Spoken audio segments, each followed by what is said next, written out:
All right. Hello, folks, and welcome back to Check Yeah. It's my little corner of the internet here.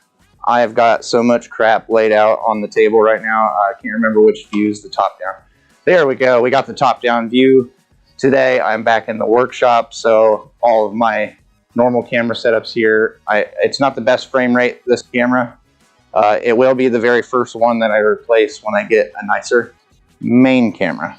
But today we're just kind of going, we're webcamming it up so I can capture some time lapse with the GoPro. So I had to wait for my lav mic to charge. So while all that was happening, I preemptively ripped this from the shell here. This is the former mapping machine that we used to use at Mastermind. This is what they tried anyways to run the 360 camera and imagery with.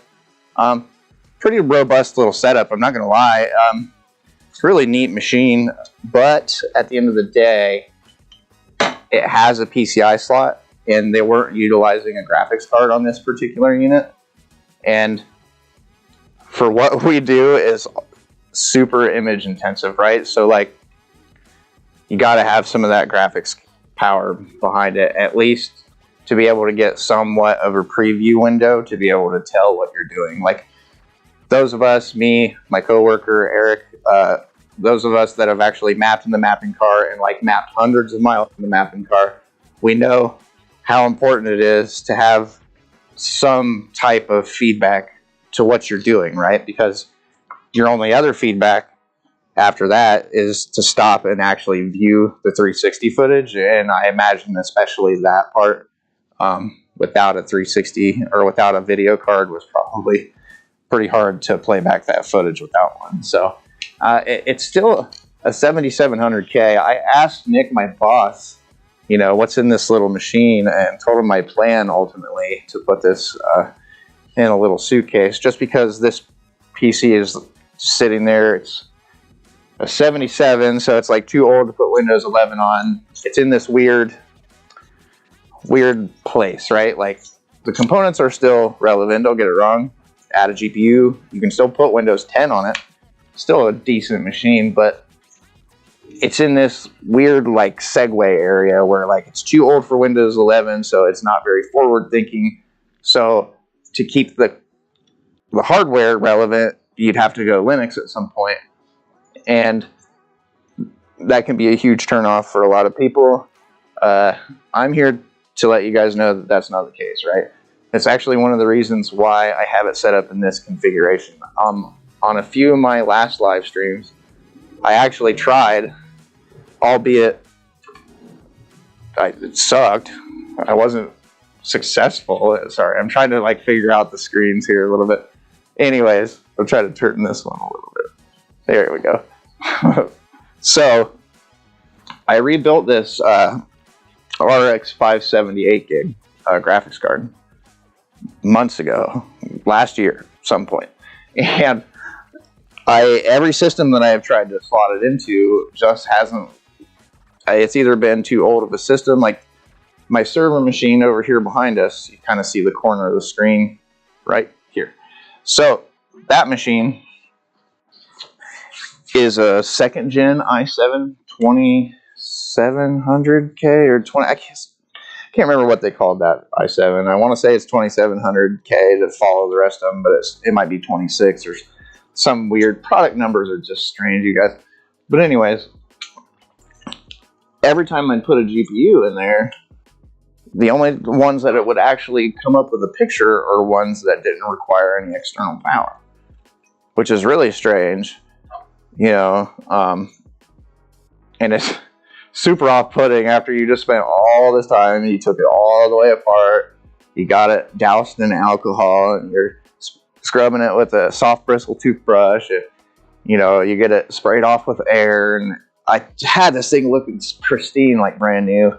And I've refurbed graphics cards before, you know, I mean, I didn't go into this like, oh, I'm gonna, you know, do this for the first time. You know, it's like, I've done this before. So, but it's still super nerve-wracking. You go through all that, you make it look so good, and you plug it in, and it's like, nothing happens. I wish I had a sound effect wah, wah, you know, because that's exactly what happened, right? Yeah. Just like every time you had on a stream, like, I'm going to plug this in. And I even brought a graphics card here. And it didn't come up either. So that was like my first indicator, right? I tried this 1060. That's going to be coming with that RX 2700X system that I mentioned to Facebook before I started the stream. So for anybody on the stream, hopefully at some point in the near future, if you're interested in any of the computer components that I currently have, you can get a hold of me at contact@techyeah.net. I've got a Quadro, a handful of graphics cards, a bunch of CPUs and processors. There's a bunch of stuff to get rid of. Ideally, I've got 3 or 4 complete machines with graphics cards. Be willing to let go for about $1,000. It's not a bad deal for 3 machines. If you're interested in all 3, definitely let me know, because I'm super interested in getting rid of them. Work has kind of tasked me with helping recoup some of the costs of our new tech that we're getting. And this is just a good way. It's still relevant for a lot of people. So I really want to try to show that here in the next week or so through some live streams on setting this machine up. So I've already done the basics. So I'll go ahead and grab the mainstream camera. I know Facebook can't see this very well, but I told you guys, you got to check out the mainstream. I linked it on the page. So it's a little ITX board, and this has been a godsend, right? I pulled this ATX cage out of I did the video I did on my channel. I can't remember when it was. I said gaming on a 20-year-old PC, and I tried to get GeForce Now to work on it, but that didn't work. But what I did end up doing was some emulation and stuff. But the tower that I originally dealt with, I got this outside of a tower just like it. So let me go grab it and show you what I'm talking about, because the price of like test bench things has come down quite a bit, but there's a lot of these older machines floating out there in the wild. I know there is, and it's mostly junk.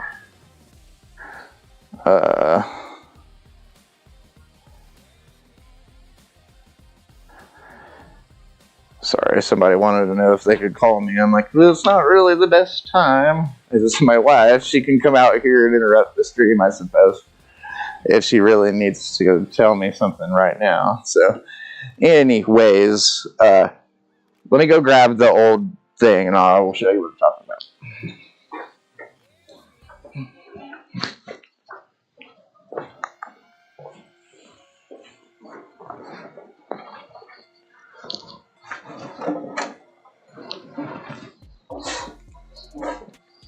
Because this is another one.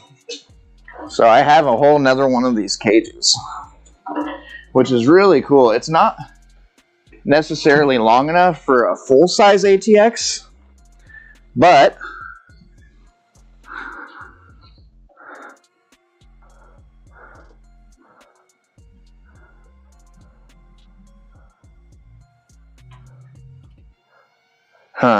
I thought there was somebody out there. She said there was a dog. Somebody lost their dog and it was on our back porch. I thought I heard somebody out there, but I try to keep out of it around here, you guys, for real. So anyways, this old machine here, I'll try to get a better shot of it for over here. So if we look here, I know this is not the best resolution ever, but if you can see around here, there's even a screw shot right there. That whole cage with the PCI slots, so support for PCI cards, that whole piece lifts out of here. The plate removes. So, you know, that's the great thing about ATX, right? It's been around for over 20 years now. You know, a lot of people were sad at the death of the AT standard. I don't understand why. It was so ridiculous with all of its riser cards and other bullcrap. It's not like we haven't had riser cards and other things like that in the PC world, but man, just look at Macintoshes, like some of the old Slim Macs or SEs, or some of the crazy mods that gotta clip cards to cards on top of cards, and then cards coming out of those cards. And it's like, I'm I'm glad it's just like the one set of like expansion slots for computers nowadays, because the way it used to be, man, it was hard to tell. Like, you had to know that machine specifically. It wasn't like, oh, I know how to fix computers. Yeah, sure, bring me your computer. And then you bring me a brand that I don't normally work with, and I'm like, like I know contextually how it works. But it took a little longer to figure things out if you were like used to working on your Amiga and somebody came over with like a more updated, like a Tandy, still like the same company, but like a PC compatible, and you're like, what? You know, that was the thing, man. Retro computing and console gaming were so close, at least in architecture. They were different enough, but they all used a lot of the same components. So let me put it that way. The architectures aren't necessarily the same, but they shared a lot of the same components. It's like different sides of the same argument. And then if you look today how that's ended up, consoles are now little computers. So, you know, as cool as hardware-defined devices can be, the software has just gotten so good, you guys. Because that's where, like, if you really wanted a traditional console, that's how it is. Like, you would still go buy a physical, like, plastic cartridge that had chips and stuff inside of it, and that was the game. Because, like, Nintendo and Super Nintendo, they used tricks. They had some games had special chips inside to either give the CPU more memory, or there were like these tricks that you could do with hardware, and today it's just not that it's not that way. You know what I mean? Everything is reliant on that little part inside the computer. There's really no expanding it other than storage, which, you know, that's, anybody can add more storage. It's like a trivial thing, right? Unless you're actively using direct storage or something like that. But anyways, without droning on too long here, I've managed to get everything up. The 578 gig is not dead, which is fantastic because it's i7 7700K. I asked Nick what it is. Oh, it's an i5. All he could remember it was that it didn't do the job that he wanted it to do. So I believe it's being a 7700K. It's not, but when they switched to having 8 cores, so it's still 4 cores and 8 threads. But that's not bad. It's still an i7, right? So we're still going to get a benefit and a boost in single core performance for sure. My current Debian server, which is what has brought this all to my mind, I actually have a little girl who's waiting on her PC over here, and I'm going to have to borrow at least probably the power supply out of this machine. So now that I have this here, that's going to help supplant this so I can get the little girl her computer back, because I've been promising that for a few weeks now, and I really want to make good on the things that I promised. So it is sitting here, and I do want to get that to her, and my face looks so much better on the phone for Facebook than it does for you guys on the stream. But it's just the Google Pixel 6a, man. Like, I have to do a bunch of tricks with this crappy webcam. The frame rate is really, really good though. You know what I mean? Like, like there's no stutter or anything. I'm looking at the image being played back on the screen through the OBS preview, and still a good camera, even though the colors kind of suck. I look super pasty. Half of my face is like being washed into the wall. Glad these aren't white walls. Because like you might not even see me if the walls were white. It's like, ooh, is that graphics card floating? I don't know. All right. Anyways, enough of that cheesy nonsense. I really got to get the desk cleared off here, you guys. It is quite a mess. So I'm probably going to do that here for a hot second, and I really want to get this suitcase set out here so I can show you guys what my overall idea there is. The suitcase actually has an all-in-one PC inside of it right now. That was like my original plan, but it's way older all-in-one with like a quad core. It says Pentium, but it's a Celeron or something. I don't know. It's the PC that way back I replaced with a little Beelink machine. That if the Beelink Mini S video, that all-in-one, the one that was all yellow and nasty and stuff. So I don't know how I'm going to drive the display. I found like some display adapters where you can reuse laptop displays and stuff like that, and it does have a ribbon cable under there, and it looks a lot like a laptop under the hood of this all-in-one, but honestly, that's a lot more that I have to get into, and it's a touchscreen to boot. So like, I found a little unit, but it's like $200-300 to reuse that touchscreen. I'm just like, nah, this can actually pretty much drop right in with it being on this little cage, basically. So we can set it perfectly in the middle of the bottom of the suitcase. We can find an area for the power supply and start routing cables, so we can start cutting holes for all of the connections in the side of the suitcase. So I've got several of these that were in this box, and I see no reason not to use them. Super convenient. So we got HDMI, we got an Ethernet connection, we got several speaker connections, so we don't have to worry about just having an output for speakers. We got an input for a mic, and then even a secondary for surround, which is cool. So I don't think there's a 5.1 though, so it might not be full surround. I can't remember what the blue one is, so it might just be, I don't know. I know the pink is mic and the green is for your speakers, and we got those, but it's got one for all three here on the back. So this little ITX board also has dual gigabit Ethernet, which I thought was cool. And then it also has mini PCIe, so it also has a Wi-Fi card, which is also really neat. So finding places and means of connecting this to the internet wherever we end up with it. I'd really like to take it up to the guys at Ready Up and have them check it out once it's complete. So shout out to those guys. I haven't been over that way in a while. I'm kind of been cooped up and left to my own devices here, between work and everything with the channel that I'm trying to do. I've just been far too busy, but I really need to get out and mingle so I can get a lot of people to actually know who I am. But I'm just so stuck in my routine, man. I'm almost 40 and I have all these stupid responsibilities and things I gotta attend to. So it's sometimes, even when I have like an extra minute, I just want to like, but that's a problem for me sometimes. Sometimes I sit too much, and then I've let that period of pass.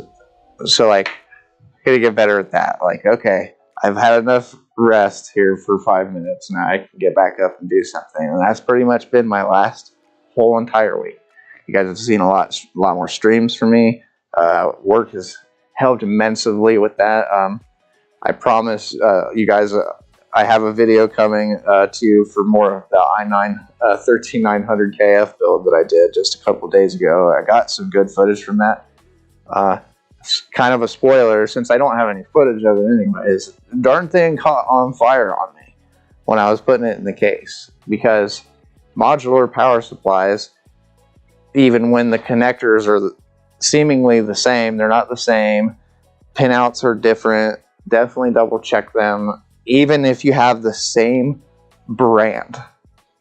Like, I swore that I had a Corsair cable and it was an EVGA cable, and it effectively shorted out I needed one SATA connection for the fan controller, and it made that one wire red hot to the point where it melted the insulator off, but at least the wire was still intact. So I was able to save that with some electrical tape and heat shrink. And at the end of the day, we were able to rectify it because we did have one Corsair power supply on hand with extra cables. So, but still interesting. I was just getting ready to set up for a time lapse where I was putting in stuff in the front of the case, and I was getting ready to secure the radiator and all that business. And I had it all together, and I was going to turn it on so I could check it out first. I just noticed I had something in my teeth. Hello, everybody, as I pick stuff out of my teeth on live.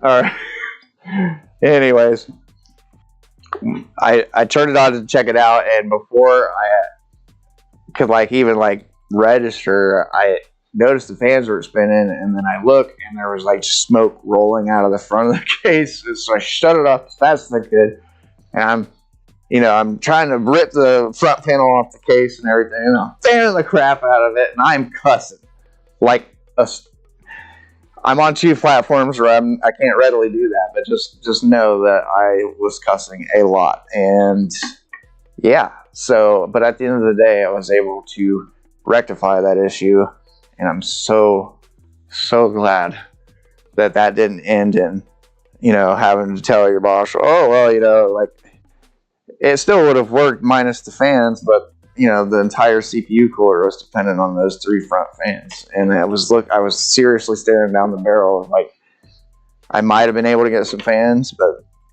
you know what I mean. You know what I mean. It would have been like janky at best, is what I'm trying to say. So it's like if I can go without the jank, I know how I live. I know people that know me, see what I drive.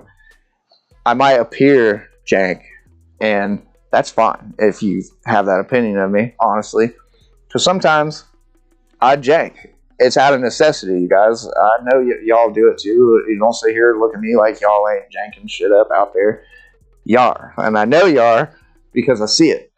But we're all human, right? We're all just kind of fumbling around trying to figure this whole thing out, right? So, but in periods where I can help it, I usually don't. I like to do things the right way the first time, so that way they're not a problem for me later, you see, because I hate dealing with problems.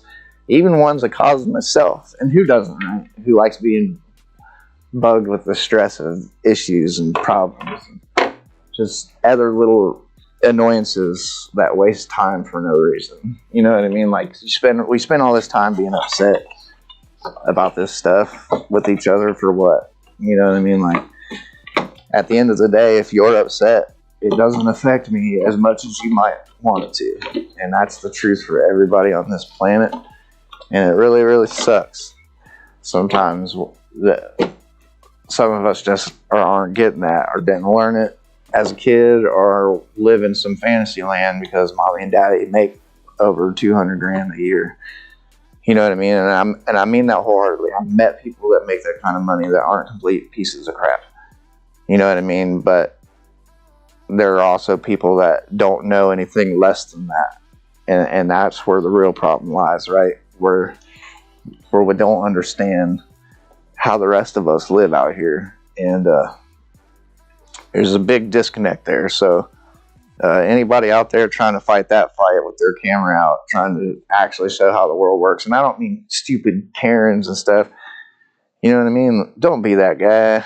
Man, I don't want to rant about this on this live stream. Just don't be that person. But anyways, sometimes a jank. that's the gist of that story.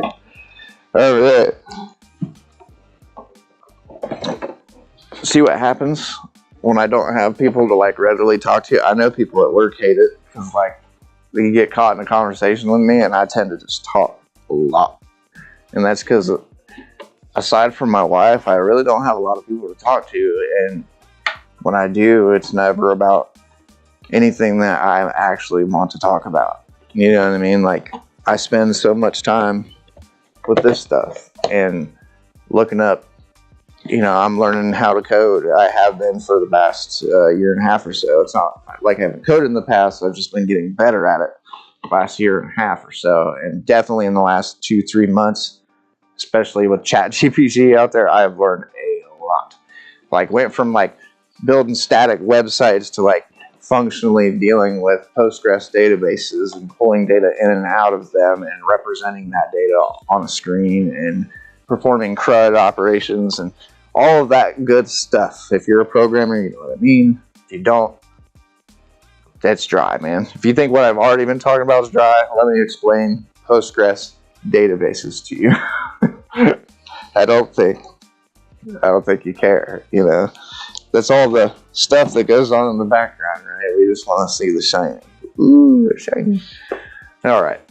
I'm going to clean here a little bit. I'm going to slip into break time for about 2 to 3 minutes here so I can smoke on my cigarette. I try not to suggest you guys to that. It's an unfortunate side effect of my life, right? And these are all things that I'm slowly starting to change. I smoke an electronic. I've been doing it less and less and less and less. Work has definitely helped out with that. And I want to keep on that, but for the time being, I'm a slave to my habits. So, break time. If this thing doesn't work, oh wait, I'm doing it wrong.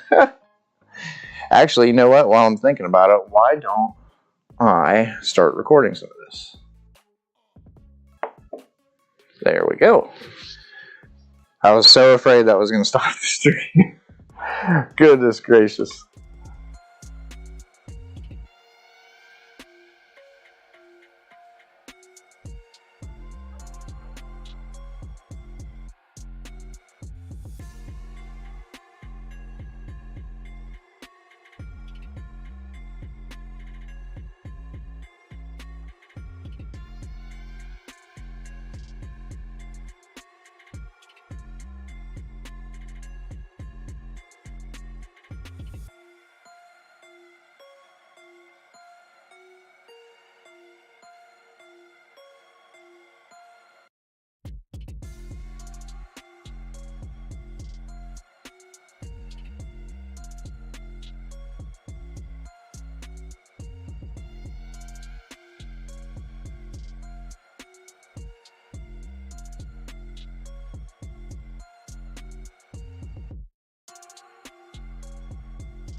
All right, and I'm back.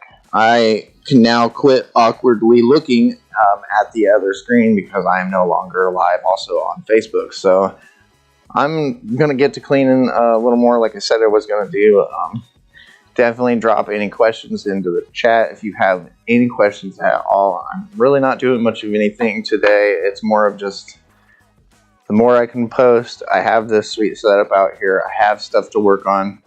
So you can definitely count on me posting a lot more. Hopefully we can get a better setup for this top-down camera in the near future. One of the Panasonic Lumix that has a clean HDMI output comes to mind, hopefully, but we shall see. As I get better cameras, I tend to put the best camera for the main shot, and then that one gets, and we'll probably go up there, and then vice versa. So as that camera gets replaced, you know what I mean? I try to reuse as much as I possibly can if that isn't already evident by watching some of my streams. So I'm definitely not doing this with the most expensive equipment ever. I did get a decent enough little lav mic set up here from Amazon. Been super happy with it. The transmitters don't stay as charged as long as I would like, but the receiver, though, I've had it go full 2-3 hours and not be all the way dead. So the receiver definitely stays charged for a lot longer than transmitters do. So if you're doing like a dual commentary where both people are going to wear the mic, then that does decrease the battery a lot more. So I would try to keep it under an hour, hour and a half, or have backups, because this is definitely not a good solution for a lot of live stream stuff.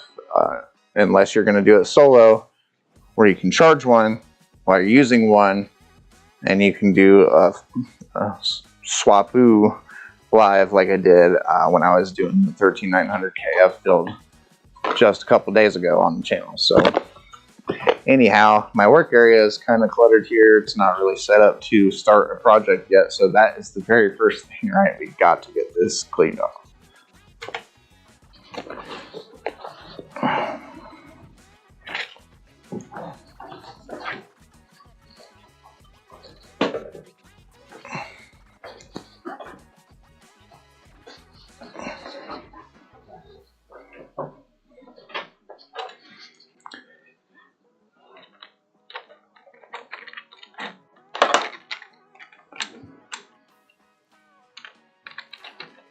So, you guys, I did a video. It was called "What is Linux?" And I know in that video I didn't exactly allude to the best explanation of what Linux is, and there's a few reasons for that. Now, what I have noticed since I did that video are a couple of YouTubers that are definitely bigger than my little Marion, Ohio having but is, but I've noticed a trend in making videos about what is Linux. There's been a few in the past. It's just kind of silly how you make one and then YouTube starts recommending them to you right and left. It's like, I don't know if they just are like, want me to see who's doing it more than me or better than I am. Maybe it's supposed to be motivational, but anyways, you know, my original plan was to like do something similar to what the guy on DistroTube is doing, and do you know, a separate video about each distribution of Linux. And the problem with that is obviously there's already somebody doing it, which kind of doesn't help when you're trying to plan something like that, like a project or something you want to put that much time into. I mean, sometimes it can help. Diversity is not a bad thing, but at the same time, sometimes you want to try to be original, and it kind of stinks when you think you have original thought and then you don't. So it's kind of hard to do that nowadays, right? So just look at all the channels now, like out of nowhere, seemingly overnight, people have channels dedicated to like ChatGPT. It's not like I didn't have that idea myself, but it's one of those things. Everybody's doing it. It's no different than that new Harry Potter game that just came out, you guys. Where like everybody's jumping on the train to either hate it or defend it, and I haven't played it. Like, those things can be a double-edged sword, right? You start complaining about it, and you start attaching all this PC nonsense to something, and then it does one of two things. You either have a bunch of people that will do it anyways, just despite the people that want to tell people that they should die for playing a video game. How mature is that? Could you imagine? If I go to pick up a video game and you tell me I should die for playing that video game, I'm probably going to hit you. And not like softly. I didn't realize I had this other camera view down in the corner. I hope it's okay. I don't know what camera that could possibly be coming from. It had to have come from this other camera before I cut the feed, you guys. Hold on a second here. I want to get rid of that. Because it's definitely just a frozen still image. There's definitely nothing there.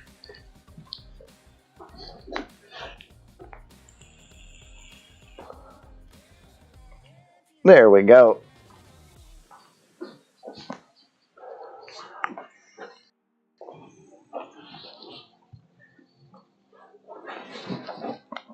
Oh, goodness. All right, trying to get back through here is a little difficult. Okay, dokies. So, and then you have a bunch of the other people that just aren't going to play it, period, because they don't want to be involved in any of it. And I fall into that crowd. And it sucks, because regardless of, I kind of want to search it, right? A bunch of people are saying that J.K. Rowling is like some kind of homophobic racist. Where in the heck does that even come from? You know what I mean? Like, this is a tech channel, like I said earlier. I really don't want to bring this up, but at the same time, it's like I'm still a human being with a brain, and I love Harry Potter in a way because I grew up with it, right? I had to read the books in 8th grade. We read the very first one. And it just like was kind of a thing then. A lot of us kids in that day and age did, right? Got a phone call. Hold on a second, you guys.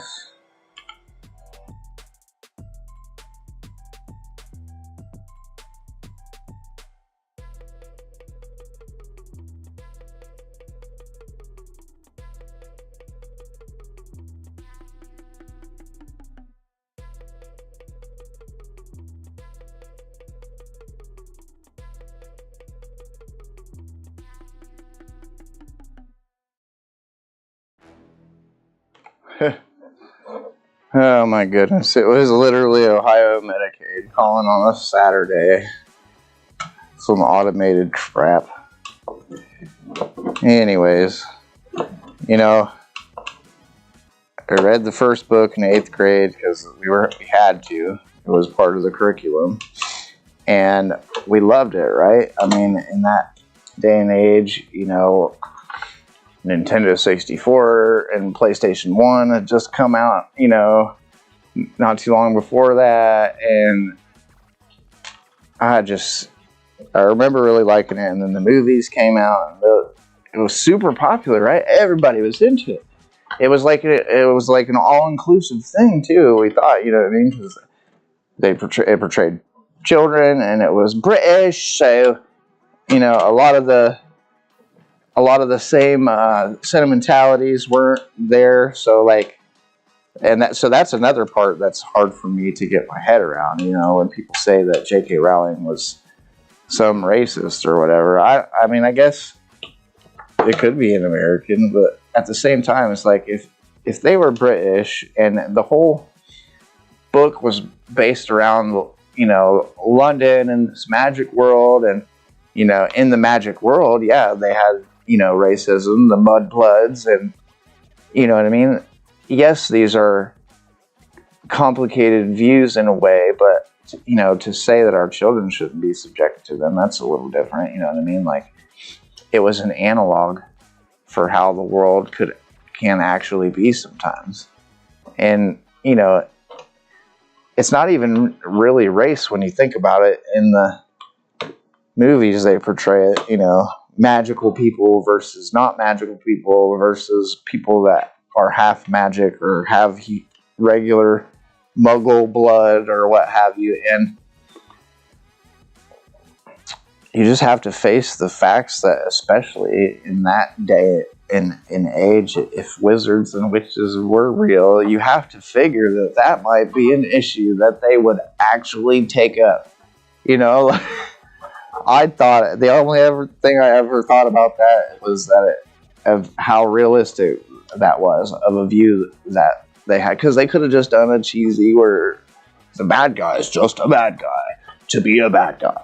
But no, they gave it depth. They're like, these people might not necessarily be bad. Maybe they're just misguided by Voldemort or whatever, And so I'm still just not seeing how J.K. Rowling is a homophobic racist. And even if they were, it's not about the person, it's about their work. And I don't feel that from Harry Potter, you guys. I don't. Obviously, if you haven't heard, there's people that are up in arms over this new Harry Potter game. It's either you love it or you're like one of the 200 people that dislike it. But for some reason,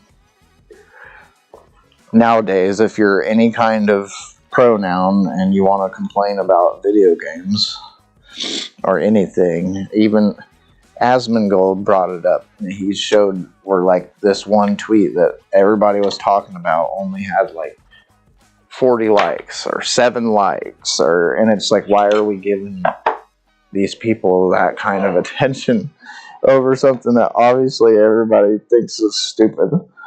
So I just will distance myself from it, which really sucks. Because I love Harry Potter, man, and part of me wants to try that game out just to see, you know what I mean? Like, I want to get my wizard on. You know what I mean? I want to get my wizard on. And I feel like, nobody's going to know if I played anyways. All you have to put it on freaking Twitter.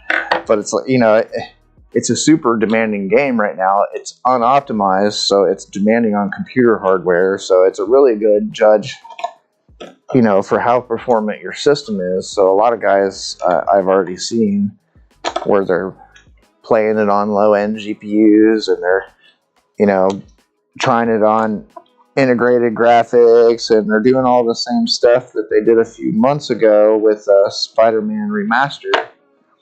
And I missed it then because I didn't have a desktop, and I don't now either, but as things at Tech Yeah start to come more together, something like that is more of a possibility, but I have to nix that from my list of games because as much as I think it is stupid, I'm not going to readily do something that I think could cause controversy because I don't want people that watch me to fight amongst themselves. See what I mean?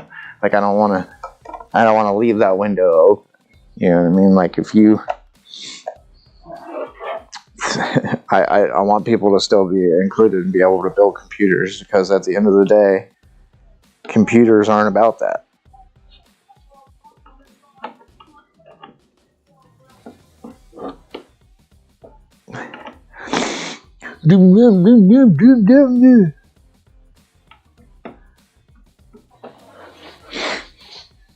People walking by, I will never understand. Walking down the street, playing my music so everybody can hear it. Headphones cost $3. It's a Marion thing, I swear to God. It's not just here. It could be an Ohio thing.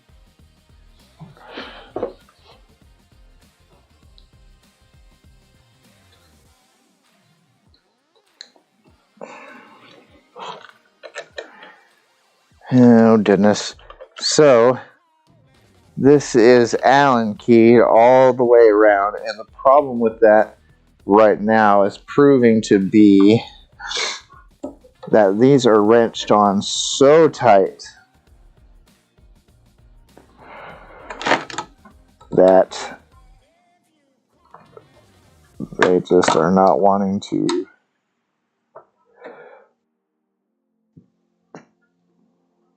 come off.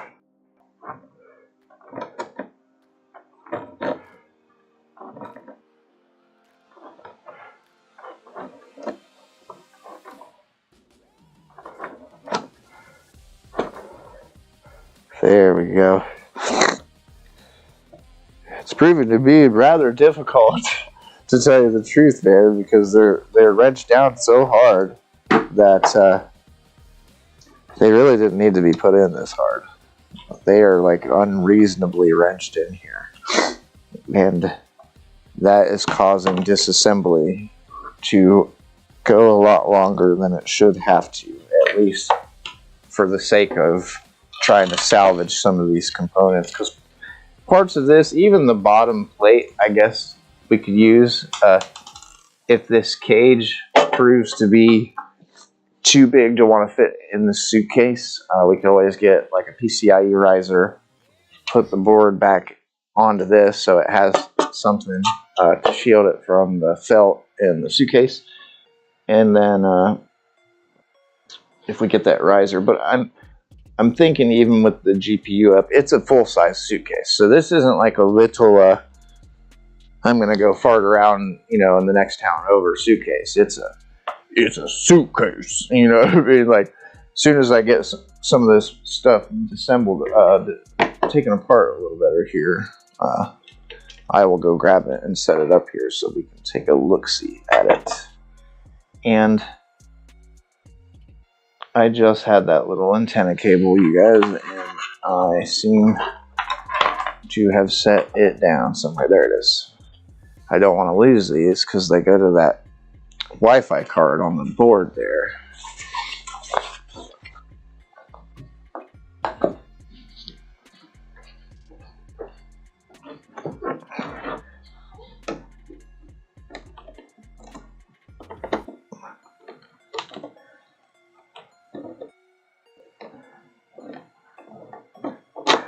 Okay, got it started. Now we got to put the Allen key in, and then it's on there a little tight, so I got to like kind of crank it sideways a little bit, and then we got to get this bolt free from here, right?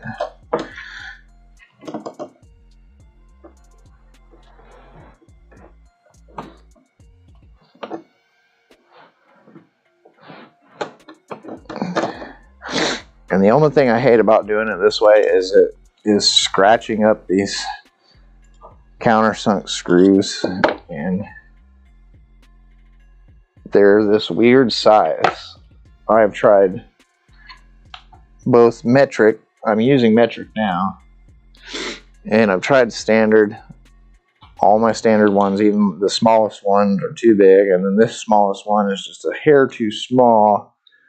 But it's still enough if I get it in there quickly, or I can get these things off. But it is still taking way longer than it should have to get this stuff out of here. So I'm hoping I can find some sort of replacement, hopefully that maybe is Phillips, or maybe I can find some good Phillips head stuff to order on Amazon. I have some longer replacement radiator fan screws, but those, I mean, these are long, but they're not super duper long, right? I mean, it's only, but it's longer than the other screws that are in here. Most of the ones I've pulled out thus far have been half this height, but these are holding in these little dinky 60 mil or 40 mil fans, whatever size they are. They're small. That's what they are.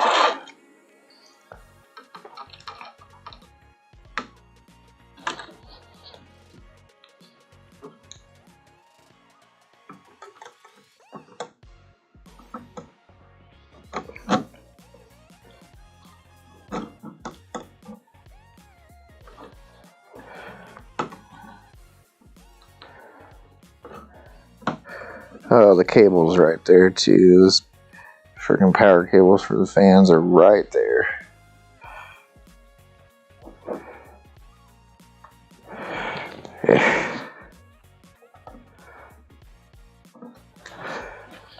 See if I can't switch hands here because I'm not as dexterous with my left hand. I'm definitely more dexterous with my right. So let's. Oh goodness. Yeah, this has proven to be a little difficult.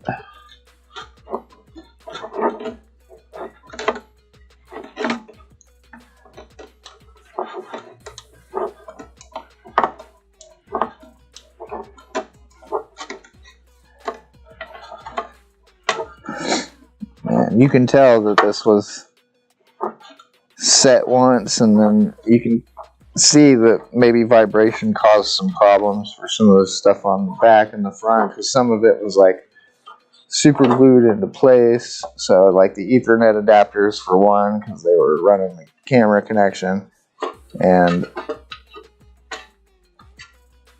so like those ones were, you can tell maybe they had some issues at some point. And then you have these ones, which are the complete opposite of that. They're in so tight, probably, so they won't have to get messed with again. And then that turned out to be right, because they were so tight in there that they are not coming, not readily anyhow. This is I'm down to one left, and it is reasonably tight on there, because it is kind of hard to grip. So hopefully we can get this one. We've gotten the other three this far, so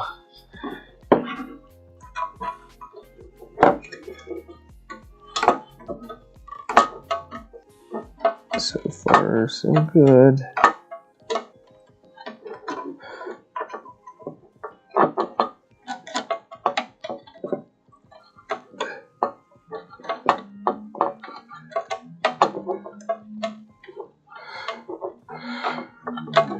Yep, it's doing the same thing.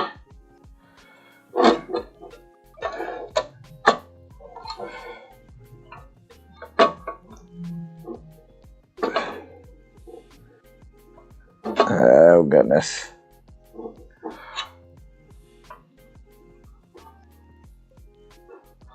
Yep. Goodness.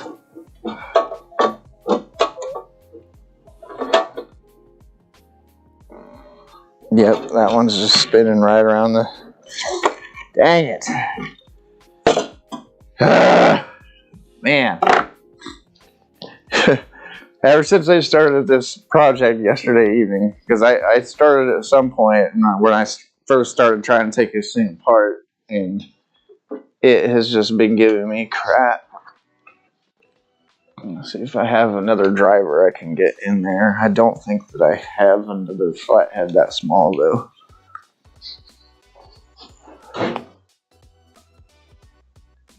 Yeah, that's another. That's probably too big.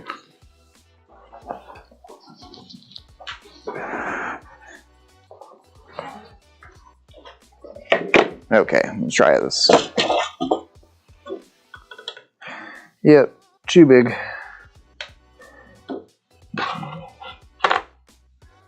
All of my smallest stuff is too big for this somehow. Don't really understand how that is, but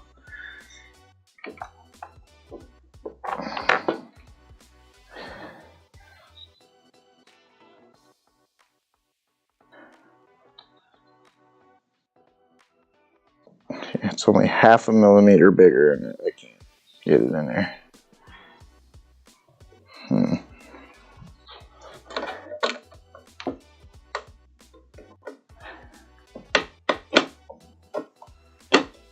Yep.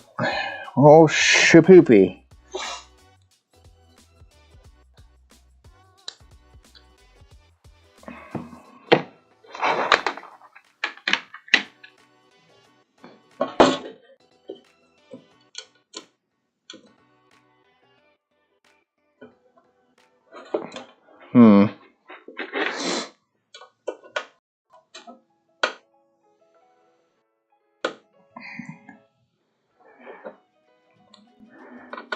Well,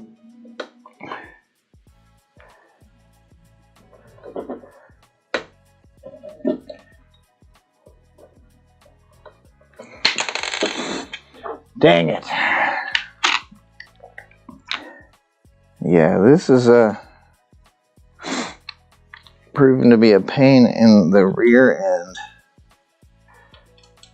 Way more so than I was expecting it to be. Especially since I'm actually getting most of them out. It's just always like one of them that don't want to come off.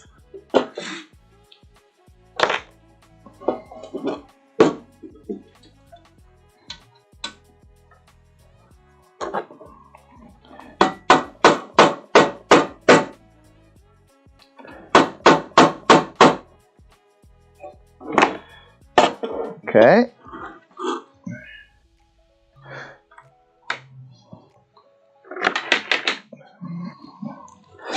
The tried and true method of just banging the shit out of it.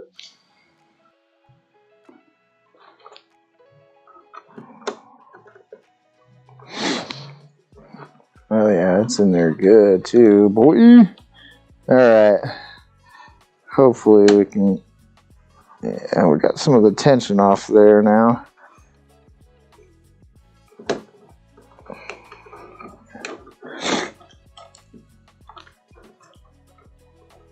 Yeah.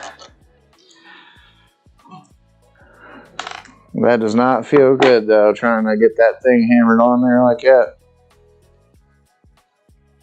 Whew, buddy. And now I don't want to come off. Because, yeah, no dip, I've hammered it in there. Alright. Okay. Yay! One fan free. Oh, and I thought the grill was attached to the thing, which is cool. So even if we don't use any of this blue aluminum, little little fan grill, speaker grill.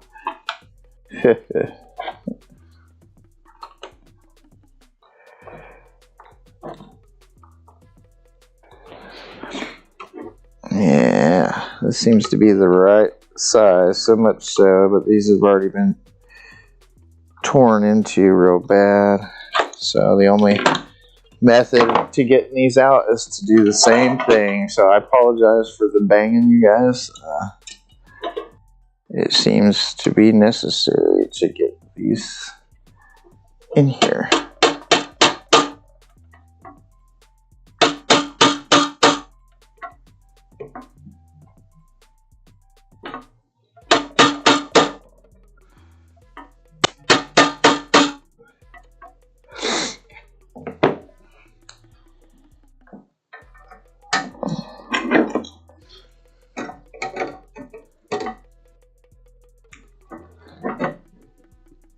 Oh man, I need a bigger screwdriver.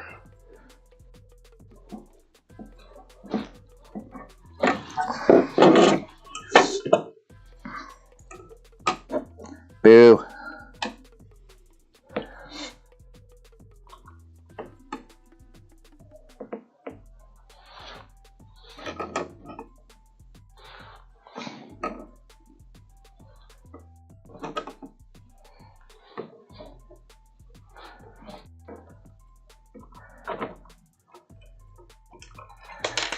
Okay.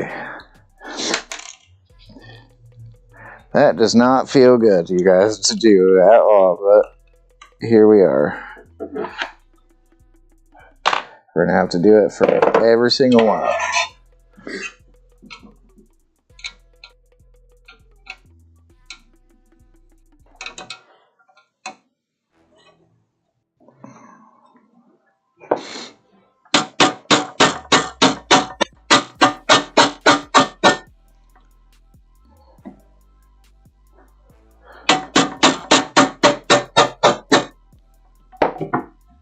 Okay.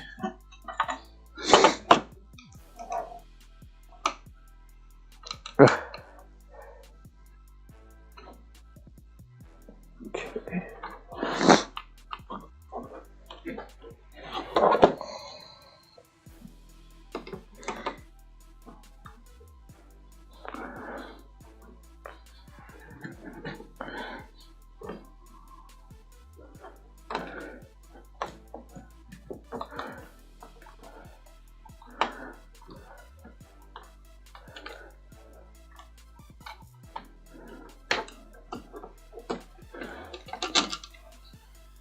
Yeah. Hooray!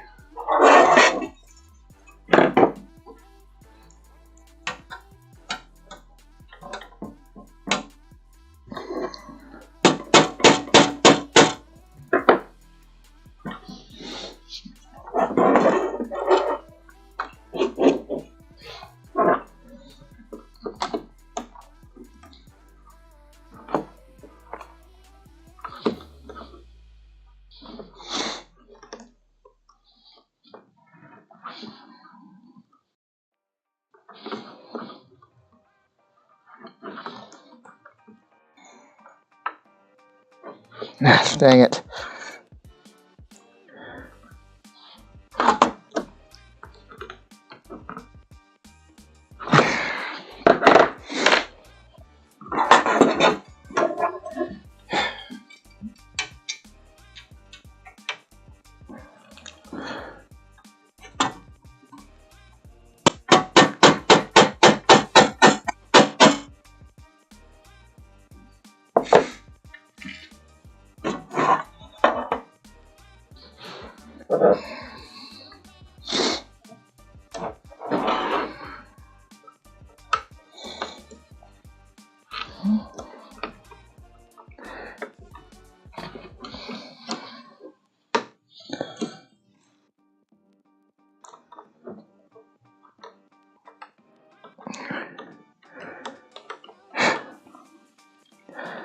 Finally.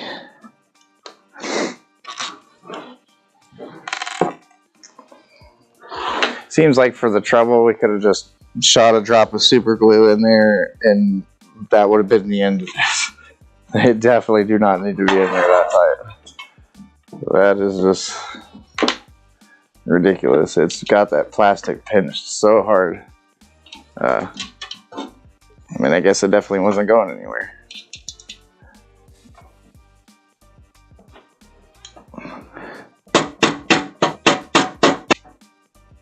The best thing though is to just build some sort of isolation spring platform. That way the unit isn't vibrating with the rest of the car. It's kind of hard to pull off though. Even our current machine doesn't do that. It's still kind of rigidly strapped to the chassis, which is not ideal, but it works. Got to hand it to the ASUS Tough Gaming team. They make some. That's not just a name. I can vouch for that. They are actually tough. Tested in the field. The computer in the mapping vehicle is like just a regular computer, just with ASUS Tough Gaming components, and it's withstood the test of time. In multiple bumpy roads, and one of the counties I mapped was literally nothing but gravel the whole time, and the computer still worked. We had issues with the power system intermittently. It had nothing to do with the computer. So these are hardwired together already, but they do have a 3-pin connector, so it's something that I can use somewhere else, not just on here. I could always use these on a little Pi project, or I want to use a bigger fan for the PC in a suitcase since I have some 120 mils available. I want to try to get some of those in, and then we have the one on the power supply over here that lights up, and this power supply is going to go in the suitcase. So we have some of the lighting already figured out. It's just what are we going to add to it, you know? And anyway, so we got this first box pretty much taken all the way apart down to the bare metal, aside from this last antenna bit that I need to get out of here.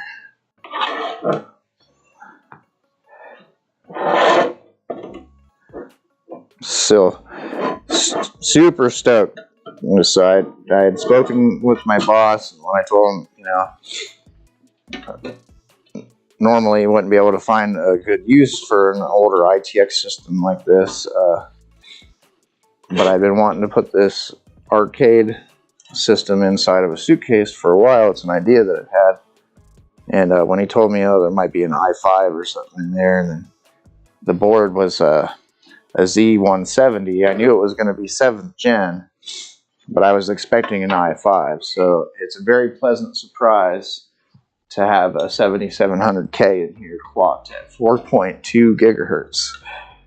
So it's even like a little bit of a nicer one. It's binned a little nicer.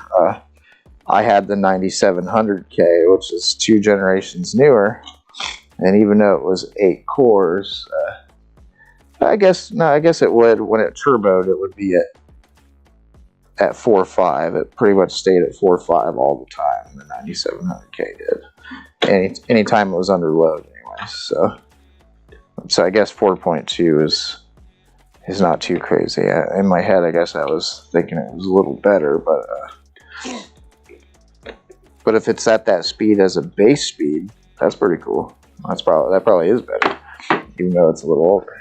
But it's still only I do believe it's 4 cores and 8 threads. So don't quote me on that just yet. I have not searched the ARC page for the 7700K. I feel like I've looked at a few 7700K systems in the past. I feel like I'm not the most familiar with the processor, but if I remember correctly, it is a 4-core and 8-thread CPU. But it's a K variant, so we do have a quick sync video. We got an RX 570 running on there right now. So my overall goal at the moment, before we get it put into the suitcase and whatnot, is all right, there we go. It's threaded all the way through, kind of. It's like this one, they actually glued in the antennas, which I don't know how often we were actually using Wi-Fi on the road, but it's nice to have.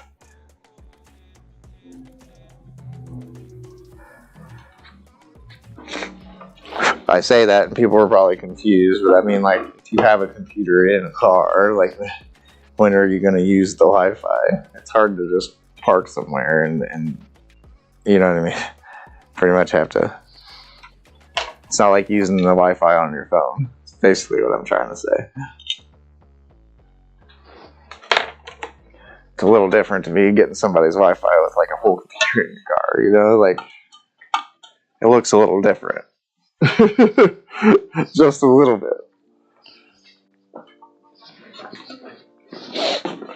Alright, the first part of that chassis is finally taken apart there. The only part still left in the other half is 2 of the USB panel, front panel ports. I have this Pico power supply, which I think is cool, but I'm not really sure how many watts it is. I know a lot of these smaller ones are only like 200 watts, you know, which is okay if you're going to run it without a graphics card, but it doesn't have enough power to power a GPU, so it doesn't even have a connection for one. But the cool thing about this is you can power it right off the car power. So definitely going to keep this around because I feel like some of the AMD systems are getting good enough to do that, which if you get one of the little mini ones, you can just get a car charger for a laptop, pretty much, a 65 watt one, and just plug it in and it'll just work. But could get creative with one of these, you know. I don't know if AMD is ever going to have a socketable APU again. I feel like they should. Like, it's a huge missed opportunity if they don't. But I think AMD also understands that if they do that, that they might also cripple their own low-end GPU sales. And all I have to say about that is just do it. Just do it, man. People are going to buy them both. Is it going to be like the numbers that you're perceiving in your head? Man, you already have the silicon. You already have, I bet you have binned models of a 7900 already there. You probably already could have a 7500 that spanks the 6500 XT and has an encoder to boot. And the only reason that it's not out is so it doesn't hurt the sales of your other crap that's out. It's so weird, hoarding this stuff like that. It seems like it's hoarding it. Like Linus and some of these guys, they claim to know and understand some of this stuff, but then they're still mad about it. Everybody's generally upset about stuff like that, so I just don't understand. It's literally just to extrapolate more dollars out of me and out of you, which, you know, the competition in the GPU space was supposed to bring us more like options, and like the prices are still weird. They're still higher than I think they should be. You know, new GPUs are coming out, but only ones that cost $1,000, which is stupid. You know, just like everything about it is just dumb. It's like, what? Look at the most popular GPUs on the Steam survey. It's still the 1060. It's starting to like slowly go towards the 3050 and 3060 and the 6600 and the 6650 and what have you, but it's a very slow trickle. And the reason for that is because they just won't let these GPUs drop to a low enough point where they make sense for most people to go buy. The 3050 is still like $350, and it's not worth that. It's a good GPU comparatively. Like, even if you have a 1070, you're going to pick up maybe a few more frames, but you also have ray tracing and DLSS, some of this other stuff. So, like, there are reasons, you know, maybe go after a 3060 if you have a 1070, but still, you know, they are better enough. But, you know, a 4060 could exist by this point, honestly. They have them, you guys. It's just that's how it works. So, you know, they get, and then they're, oh, these ones aren't as good, and these cores, you know what I mean? Like, so they just bin out those cores, and then they attach it as a different SKU. And they already have the stock there. Like, they already know. I've watched enough videos on the subject to know that they already know. Like, okay, well, these ones are going to be 4050s, and these are going to be 4060 Ti's. Or they'll at least be like, well, we can target these points. So that way, when the silicon is binned, they know. Because it's not like they just print, all these ones can actually be 4090s, and then all of these ones are going in the trash. That doesn't happen, I guarantee it. And just think about it. Why would you? If it still works, you wouldn't throw it away. You know what I mean? Like, so they have this stuff, you guys. That's how leaks happen. You know what I mean? Like, if they didn't exist, then we'd never hear about it. You know what I mean? But they have to exist in some context, because then it would just be hype with no proof ever. You know what I mean? But the proof is in the pudding, right? We hear hype about these things, and they come out, and then lo and behold, somebody had it like 97% correct. The reason for that is because the stuff already exists, man.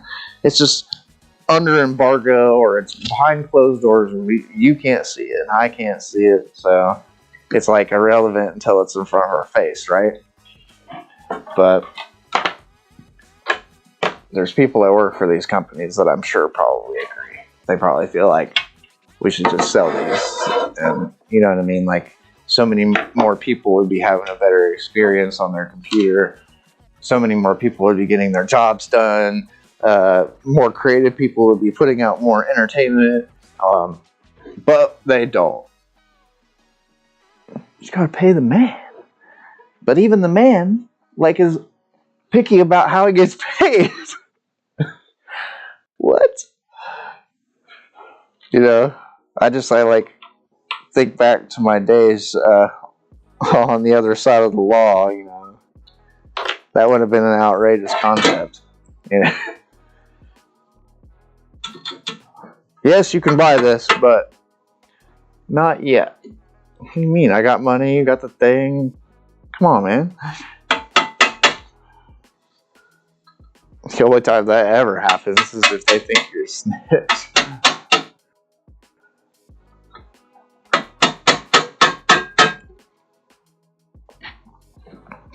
Which I'm not going to say hasn't happened to me. I mean, look at me. I'm white as dust. But it's happened. I don't know about this guy. Strip down to your underwear. This is not that, though. Just like graphics cards and computer stuff. There's so much trade wars going on out there. In a way, I love it. But in another way, when I see two people argue about the stuff, I'm just like, you know, I don't want to argue about it. I really don't. When I see somebody make the wrong decision about a computer thing, you know what I do? I'll let them make it. And I'll let them find out the hard way. Because what I've found out is that people don't really care for somebody that appears to be a know-it-all. Like, even if you're not, that's not your intention. You, like, genuinely just want this person to not have a suck your time. Sometimes they will do it anyways, just to spite you, because you sounded like a know-it-all when you gave the suggestion or whatever. So that's my philosophy anymore. I just keep my mouth shut. I look right at you in your face while you do the thing that I know you're not doing right. And I go about my life and nothing affects me. You know what I mean? Like, if I don't start crap with you over it, then you eventually find out, oh, I was stupid and did this wrong. And you probably don't suspect that I knew that you were doing it wrong, so it's not like you're going to come ask me, did you know I was doing that wrong? Because let's face it, if you did that to me, I'm going to tell you. I'm going to be like 100% honest about it and tell you, yeah, you 100% did that right. And then when you ask why I didn't say anything, I'm going to tell you why. And that's because it's not my problem. I have a bad habit of when I make things my problem, that they end up negatively affecting me.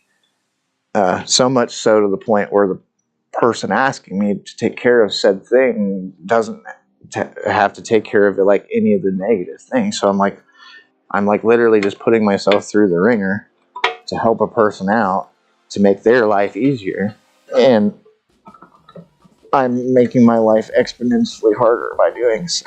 And I just quit doing that a few years ago after I got clean. Nah.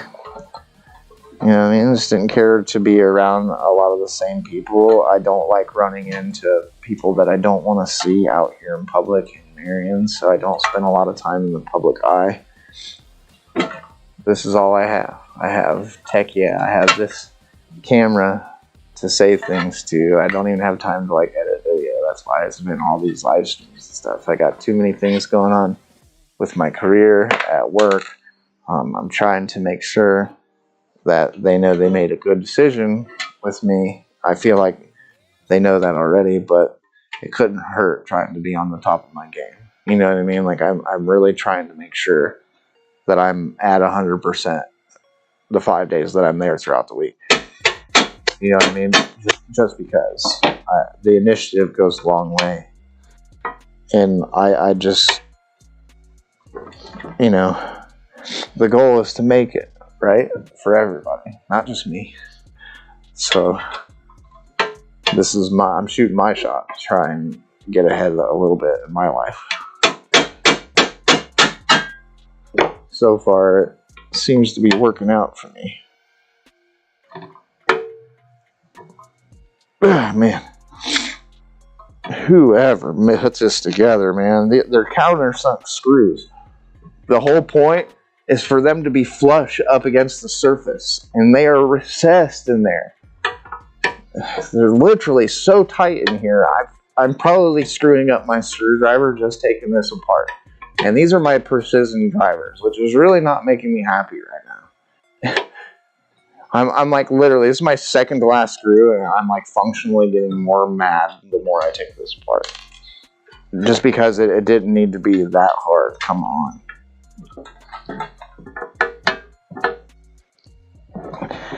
Especially not these USB connections and stuff, man.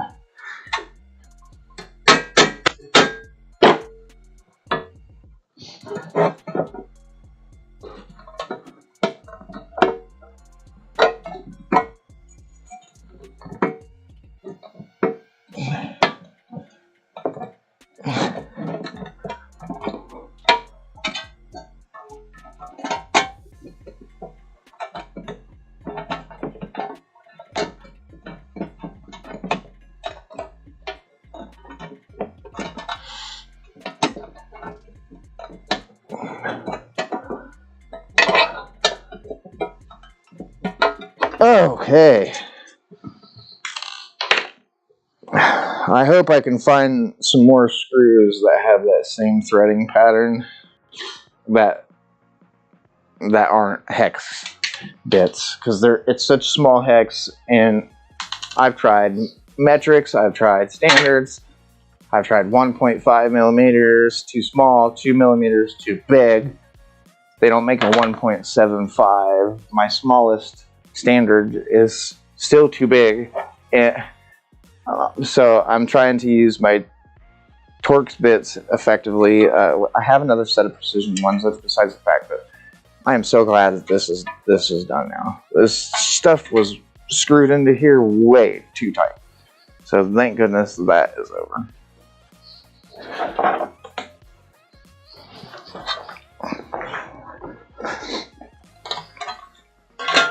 Alright, if you guys are wondering how I'm switching scenes, you can actually see it right there. Is this black device here that's basically just it's emulating the number pad, obviously, but it could be programmed to be any button on the keyboard, and it can also do macro functions up to 5 keys simultaneous. So like if I wanted to make a macro that was like Control Alt K P Windows, or I could technically. I don't really need to do that, but it's cool. It's cool that I can do that.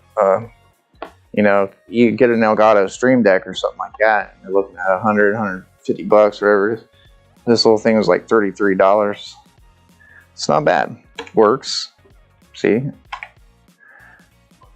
Now I do have to be mindful if I'm over there using my laptop during a stream or something that I'm not going and hitting keys on the number pad. So I do want to try to customize it a little better to where I don't have to worry so much if I am doing something like this. But wells, I'm still doing good on battery here. I'm gonna walk around the other side here real quick, you guys, and check the receiver battery pack.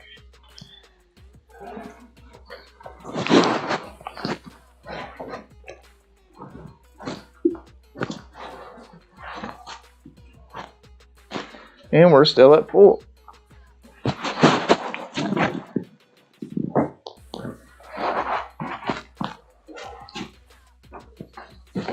Okay. 2 more USB 3 connections for the little machine. So, I mean, as far as connectivity goes, even though we have this ITX board, I'm not going to be missing anything. There's 6 USB 3 ports on the back. And then this plugs into the front panel connector, and we get 2 more on the front.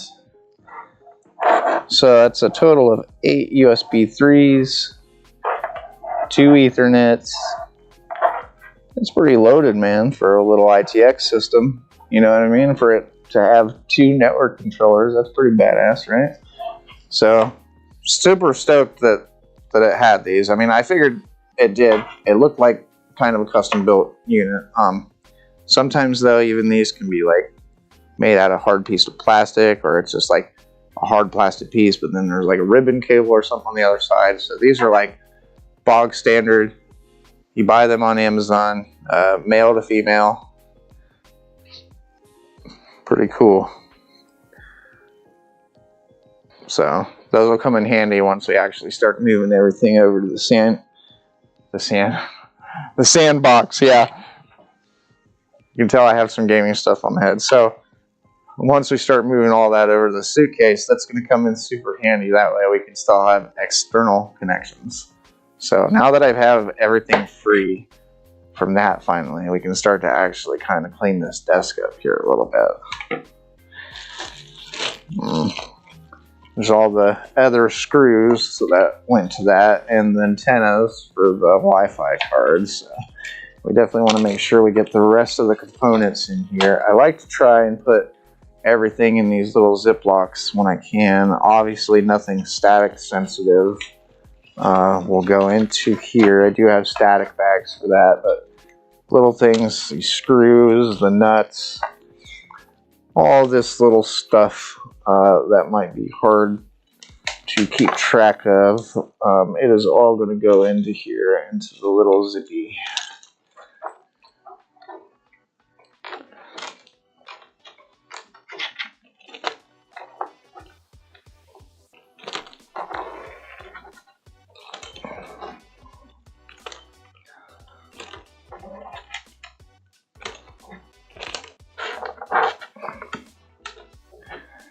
Now, another thing, as I've been taking this little machine apart, is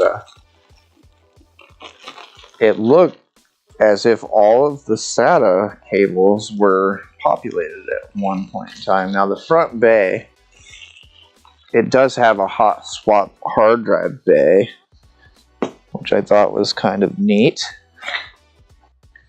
But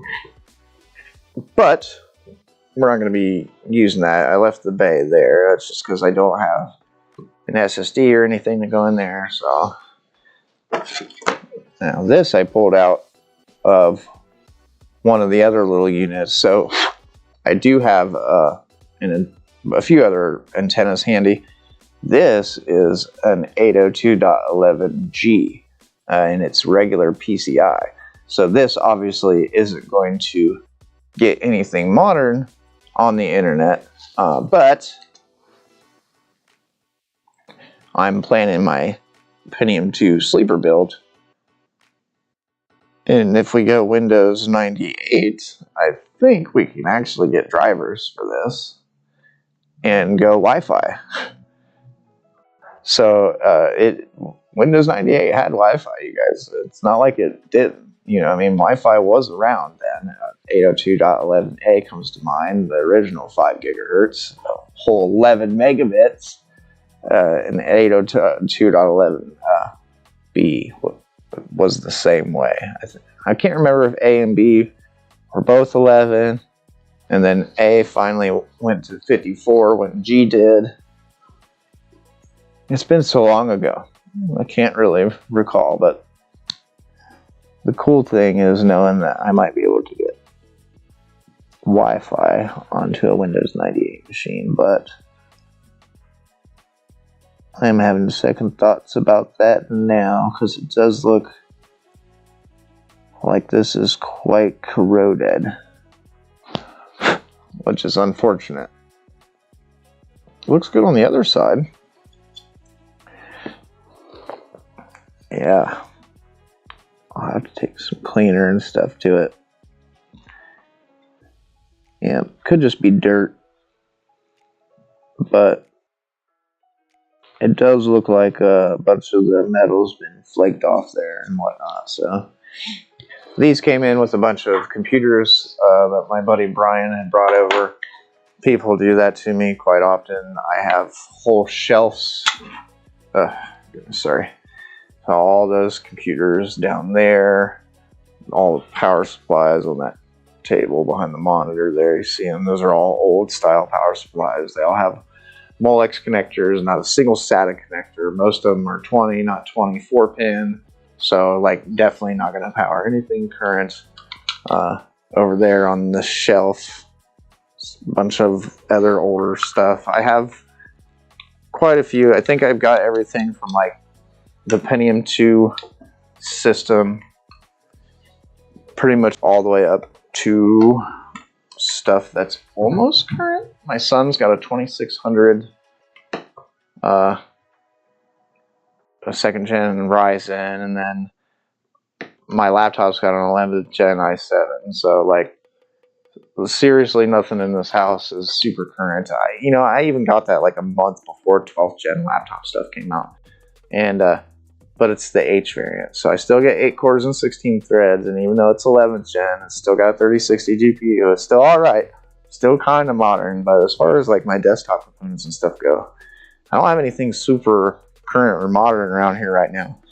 And that's just because I can't afford it right now, you guys. It's still, like I said, it's in this weird place where it's still like too expensive for me to consider it a hobby of mine, but here I am, man. I'm really struggling to try and do this. I really appreciate anybody that's stuck through for this stream. Maybe an hour and 35 minutes of pure agony, right? Being with me on the internet. No, I'm dead serious though. I've got a lot of things cool planned in the pipeline. This computer build is just one of them. I really want to plan on doing a giveaway soon. I have a mini Ryzen system. Definitely look for that video to be dropping here by the end of the weekend. I'm going to go ahead and get off of here though, so I can start recording for that. because I already have a lot of the footage I need for it. Last weekend's live stream where I played World of Warcraft and a few other games on this mini Ryzen 5560U. It's the Beelink Serve 5. So super impressive, definitely a cool machine. I want to get the video out about that. And then I had the computer that I upgraded just a few days ago into the live stream Wednesday evening. And that was really cool. So I have footage from that. I have a video idea that I want to do with that footage. And then tomorrow, if you all are interested at some point tomorrow, I'm going to be going up and doing another 13990K build. And this one is going to have an RTX 4090 GPU in it. I'm calling it the Ultimate AIO build. And that's because it is a 240 millimeter cooled AIO 4090, and then we also have a 360 millimeter RAD going on the 13900K. So you would figure with it being an all AIO build that it's pretty much like slap and stick together, and it is going to help a little bit, but it's not going to be that easy. But it is a nice, awesome machine. I'm going to try to download some games this evening, so that way I have a bunch of stuff to test on there. We'll do Geekbench and stuff like that. I expect that stream to last a few hours tomorrow. I'm going to try and have stuff pre-charged and everything. We do have some nice USB condenser mics there, so we'll have an area where I can sit and talk. It's definitely going to be a most of the day kind of event. As much as I would like to do something short and sweet, maybe like this, and I'm considering this hour and a half short and sweet. It's not short and sweet, but I will definitely be on for a lot longer tomorrow while we build this 4090 system. I'm super stoked. I have not touched flagship hardware other than the 13900KF that I put in just a few days ago. So I'm super stoked to not only have another 13900K, no F this time, and then also be playing with that 4090 GPU.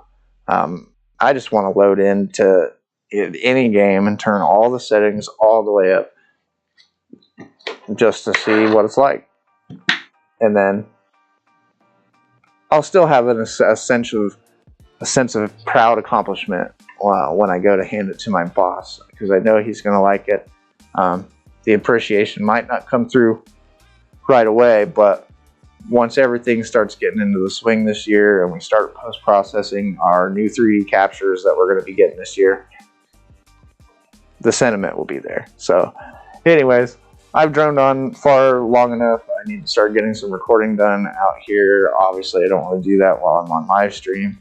So anyways, be on the lookout for this.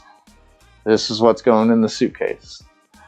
So everything that you see laying here. I don't have any storage or anything figured out just yet.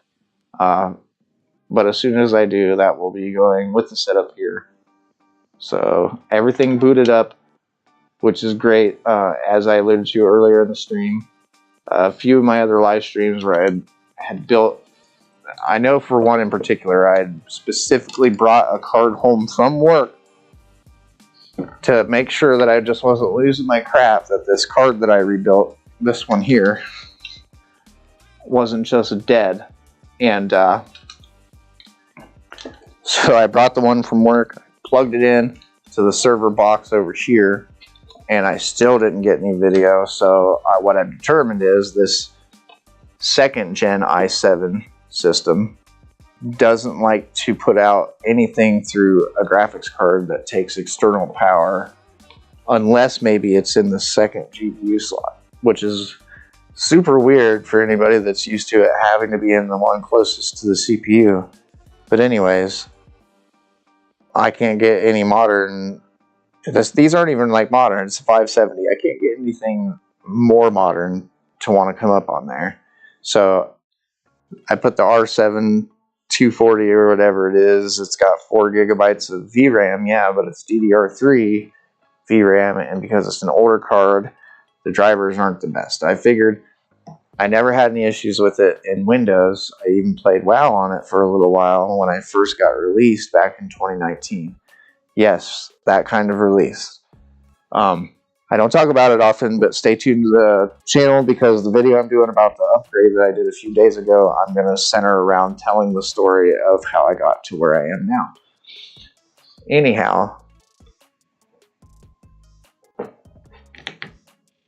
yeah, this system won't boot a GPU with external power for whatever reason, so it's got the R7 240 back in there. It don't belong to me anyways. It's just something I slapped in there for now. So I got to get these machines taken around, and then that machine, the one on the other side of it, you can't really, yeah, you can't really see it. Anyways, there's another machine over there that's going to a little girl, and I'm going to get that prepared. So thank you guys if you watched at all. Hopefully this will be some good footage for me to get through later. Just stay tuned because this is a project that I'm going to keep up on throughout the next couple weeks. It's probably going to take me a while to get a hold of the joysticks and the stuff that I need to make everything complete. But it's the start of a project, so I wanted to get out here and do something. I'm going to try to stream a lot more. I know there's really not been anybody on, and that can change with you. So if you like this video, if there are likes on live streams, click it. I'm looking at the monitor a lot, so if it doesn't look like I'm looking at you, just know it's because I'm trying to make sure that the feng shui is right. So anyways, like and subscribe, and I have so much crap we could go anyway with it. I've been thinking about doing computers through time, where we just start with Pentium 1, just go all the way up the PC world stack. I don't have anything old like Amigos or Commodores to do anything sooner than that, but we can definitely do something with the computers through time kind of format, because I do have a lot of stuff here. I've got Phenoms, I've got FX 4100, I got Bulldozer, so we can check out how bad that was. I got Celerons over here, Pentium 4 era Celerons, so we can see how bad those were. None of them were flagship. People just give me this crap, so we can definitely take a look at how bad this crap is. So if you're into that at all, subscribe. Catch you guys later.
By the way, I'm serious about the giveaway thing. That's kind of a format that I'd like to do with these mini computers, at least, since they're already all in one.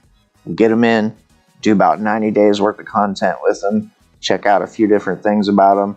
I want to put SteamOS on this last one, and then at the end of the 90 days, I'd really like to give it to one of my viewers. So if that's something that sounds interesting to you, please tell people, subscribe to the channel. I need to get at least 1,000 so I can bring in some money from this thing that I'm doing here. So if you're interested in winning free computers, let's get the subscriber count up.